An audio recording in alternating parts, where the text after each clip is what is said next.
নগ্নবীজি এবং আবৃতবীজি উদ্ভিদ বোটানির একটা খুবই গুরুত্বপূর্ণ চ্যাপ্টার। এই চ্যাপ্টারটায় অল্প এফোর্টেই কিন্তু খুব বেশি ভালো করা যায় এইচএসসি পরীক্ষা, এবং সৃজনশীলে একদম 10-10 হচ্ছে নিয়ে আসা যায়। তো এর জন্য আমাদেরকে হাতে গোনা কয়েকটা টপিক পড়লেই কিন্তু হয়ে যায়। চলো আমরা একটু দেখি যে কোন কোন টপিকগুলো পড়া লাগবে। প্রথমেই আসো সিকিউ সাজেশনের জন্য আমি যেটা বলবো, নগ্নবীজি বা সাইকাসের হচ্ছে বৈশিষ্ট্যটা পড়ে ফেলবা। এটা পড়তে তোমার খুব বেশি সময় লাগবে না। তারপর একটা ছোট ছোট দুইটা প্রশ্ন পড়বা, যে কোরালয়েড মূল কি, সাইকাসকে জীবন্ত জীবাশ্ম কেন বলা হয়, এটা একটু পড়ে ফেলবা। তারপরে নগ্নবীজি ভার্সাস আবৃতবীজি উদ্ভিদের পার্থক্যটা একটু পড়ে ফেলবা, যেটা পড়তে বেশি একটা সময় লাগবে না। তারপরে হচ্ছে জবা ফুল এবং হচ্ছে ধানের পুষ্প সংকেত আঁকা শিখতে হবে, পুষ্প প্রতীক হচ্ছে অঙ্কন করা বা ছবি আঁকা হচ্ছে শিখতে হবে। সাথে হলো পোয়াসিয়া এবং মালভাসিয়া গোত্র, এই দুইটা গোত্রের শনাক্তকারী বৈশিষ্ট্য, এক্সাম্পল এবং অর্থনৈতিক গুরুত্ব।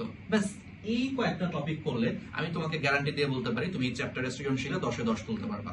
আর সাথে এমসিকিউ এর জন্য যদি তুমি গুছানো প্র্যাকটিস শিট করো এবং সাথে যদি দুইটা বই ফলো করো, আবুল হাসান স্যারের বই আর আজিবুল স্যারের বইটা ফলো করো, এবং এই দুই বই থেকে গুছিয়ে বানানো যদি এমসিকিউ প্র্যাকটিস শিট ফলো করো, ইনশাআল্লাহ এমসিকিউ তুমি একদম ফুল কমন পাবা, যেটা আমরা আমাদের এইচএসসি 25-এর ন্যানো সাইকেল 1-এ দিতে যাচ্ছি।